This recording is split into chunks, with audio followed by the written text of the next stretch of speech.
Hey guys, welcome to హెంగైత్రి. అందరూ like చేయండి, షేర్ చేయండి, కమెంట్ చేయండి, సబ్స్క్రైబ్ చేయండి, పక్కన బెల్ ఐకాన్ ఉంటుంది క్లిక్ చేయండి. వాటి వీడియో వచ్చేసి గోంగూర పండు మిర్చి పికిల్ ఏ విధంగా చేయాలో చూపిస్తున్నాను. ముందుగా ఒక ప్యాన్ తీసుకొని అందులో కొద్దిగా ఆయిల్ వేసుకొని నిమ్మకాయ సైజ్ అంత చింతపండు తీసుకొని తొక్కులు పీసులు ఏం లేకుండా తీసుకొని బాగా ఫ్రై చేయండి. ఆ తర్వాత గోంగూర వేయండి. నేను ఇక్కడైతే 4 కట్టల గోంగూర తీసుకొని వేయించాను.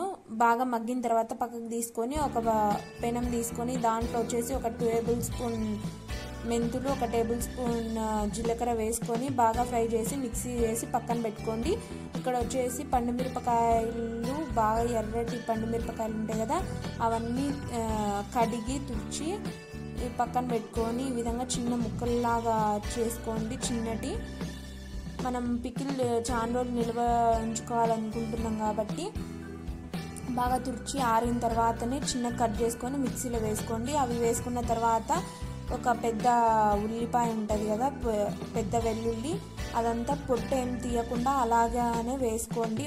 ఒక గడ్డ మొత్తం అదంతా వేసుకున్న తర్వాత మనం ముందుగా మిక్సీ పట్టుకొని పెట్టుకున్నాం కదా మెంతులు జీలకర్ర పొడి, అది వేసుకోండి. ఆ తర్వాత 1 టేబుల్ స్పూన్ పసుపు వేసుకోండి. పసుపు వేసుకొని మనకు టేస్ట్కి తగ్గట్టు ఇక్కడ నేను వచ్చేసి కల్లుప్పు చూపిస్తున్నాను. కల్లుప్పు అయితే టేస్ట్ బాగుంటుంది ఊరగాయలకు. ఇక్కడ టేస్ట్కి తగ్గట్టు వేసుకోండి కల్లుప్పు వేసుకొని బాగా మిక్సీ పట్టుకోవాలి. అంటే బరకగా మిక్సీ పట్టుకోండి, మెత్తగా అయితే మరీ బాగుండదు కదా, కొంచెం బరకగా ఉంటే బాగుంటుంది.